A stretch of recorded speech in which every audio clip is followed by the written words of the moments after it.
Okay, so my presentation is called Collaboration for Special Education Service Delivery in St. Mary Parish. Okay, so our school district facts. We're called St. Mary Parish. Is the cities of Baldwin, Bayou Vista, Morgan City, Franklin, Berwick, Patterson, and Centerville. And the schools are Ecoyne Elementary, that's pre-K through 5th. Bayou Vista Elementary is K through 5th. Berwick Elementary is K through 5th.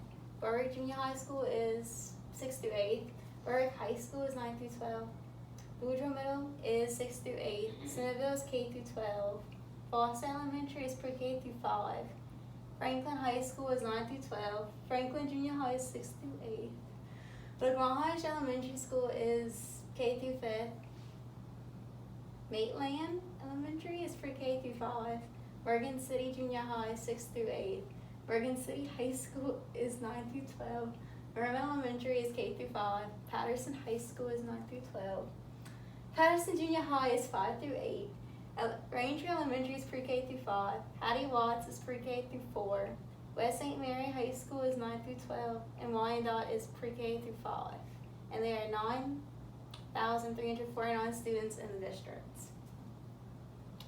And the school I work at is Ranger. Okay, so collaboration, what is it? It's a style of interaction. It has to be voluntary. Like a lot of people don't realize, but both people have to want to collaborate for it to actually be considered collaboration. You can't just stick two people in a room together and expect them to collaborate, because that's not collaboration. They have to both want to. They have to have a shared goal, and they have to have parity, which is an equal say in decision making. They have to trust each other, and they have to, and it's seen in all walks of life. So school teams, students have to collaborate with each other in class. Early childhood and collaboration. Versus inclusion. So,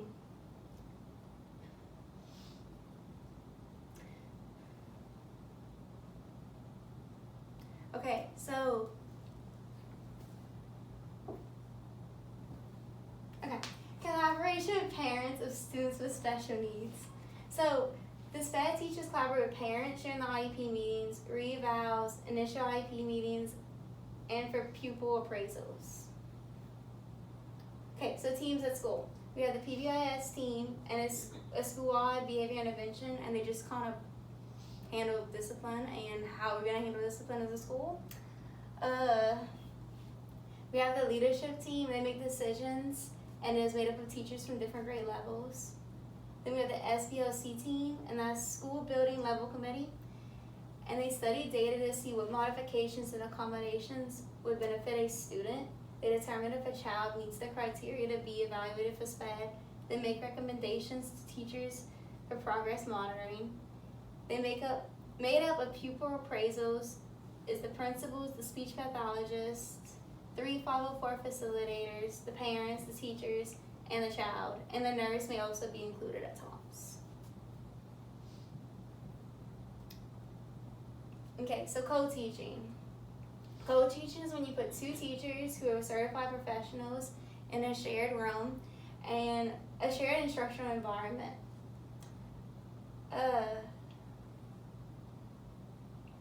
They have to share in the decision-making process, and it's used to reach all students in the classroom, not just the special needs students. So basically, like, it benefits every student in the room because there's 2 people in there and they're both teaching. Like, they both have to be teaching at some point. And you can reach the high students with it because where, like, one of us couldn't, if one teacher can't challenge them, the other one might be able to. And maybe just, like, having them explain things in different ways can reach students that having one teacher in there explain it in one way may only reach like 5 kids, but having 2 different points of views can reach more. And the 6 co-teaching approaches are one teach, one assist, which is basically like one teacher's in the front room teaching, the other one's kind of just walking around helping with the students. Station teaching is when you have 2 different stations in the room, and the students are going to rotate among the stations. Parallel teaching is when you have, station teaching, you're not teaching the same exact part of the lesson. Like, you'd be teaching 2 different parts of the lesson. Parallel teaching is when you have 2 different groups in the classroom, and they're both basically just to give a smaller group instruction instead of a whole class.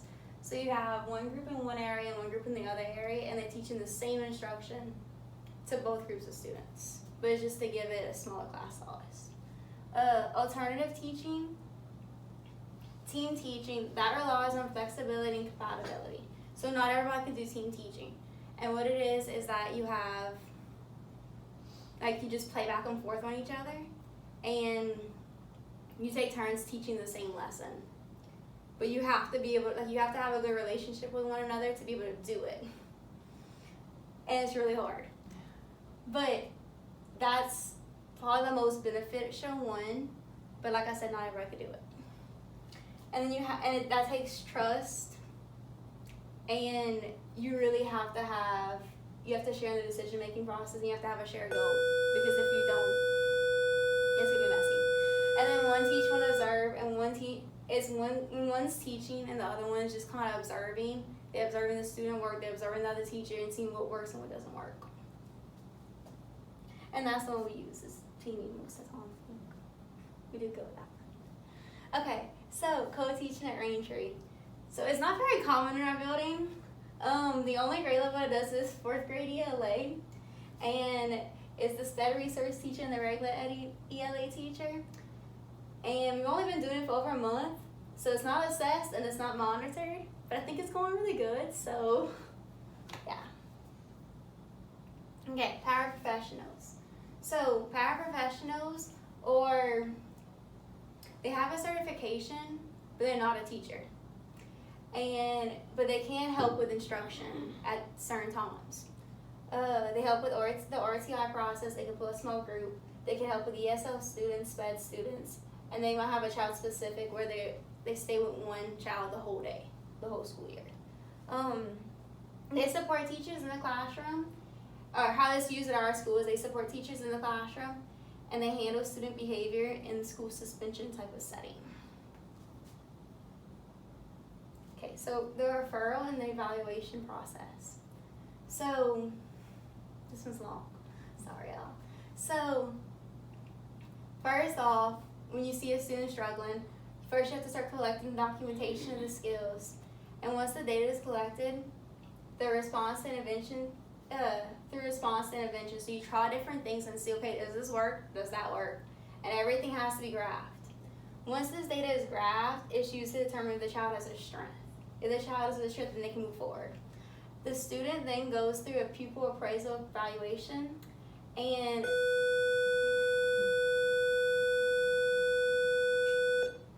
the evaluation team is made up of a speech therapist, a psychologist, and sometimes a diagnostician. If the student qualifies, then the evaluation results are given to the special educator who writes the IEP, and the PALR schedules the initial IEP meeting. So the role of the regular educator and the special educator.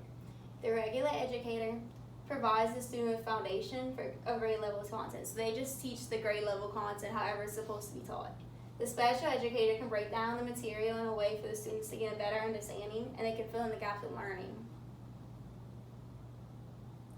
So the role of the administrator. The administrator can provide support to the parents, the students, the regular ed teachers, and the special ed teachers, and they make sure that the laws are followed. Parents. The parent gives permission to start the referral process and has to give permission for the child to be placed into SPED. They have to advocate for the child. So basically, like, they have to be the child's voice because the child's not going to speak up for themselves. They have to be a part of the team. They participate in the IEP meetings, communicate with what is working and what is not, and bringing up their concerns to the SPED teacher.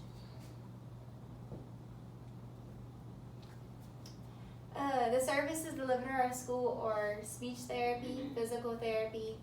We have a school psychologist that comes like once a week, and a vision therapist and an occupational therapist. and our community services. Okay, so we have early steps, and early steps is for children birth through 4 years old. It takes place at homes and hospitals, and what it is basically if a child has a developmental disability, but it could also be just a child that's been in the hospital a lot as a baby, or maybe just a premature baby who was in the hospital for a long amount of time, that they weren't allowed to interact with other kids, they weren't allowed to be on the floor playing, and they're just missing developmental milestones. The early intervention just goes into the homes and hospitals, and they work with babies just to kind of get them up to speed with where they're supposed to be for their age. Like I said, the criteria was like, they may not even have any significant issues. It may just be something as simple as being a sickly kid. PT, OT, speech, and ER, which is early intervention. And they all go into the homes at different times to work with the baby, depending on what the baby's needs are. And it's also geared towards helping the family, like helping the family understand how to interact with the child, because some families, when they have the baby, especially low income, maybe teenage pregnancies, they don't know how to interact with the kid, especially if the kid has some kind of developmental disability. They're like, mind shocked, what am I supposed to do with the kid now that I have it? So they go in and teach the parents how to kind of interact with the kids and how to play with the kids. And sometimes like how to help the kid doesn't know how to swallow, like what else to do. They train the parents basically. Pediatric Therapy and Learning Center of Lafayette, and they provide occupational therapy. They have CARD as the Center for Autism and Related Disorders, and that's in Youngsville. They focus on ABA, which is Applied Behavior Analysts. They have diagnostics, and they service all ages, but they also have marriage and family counseling.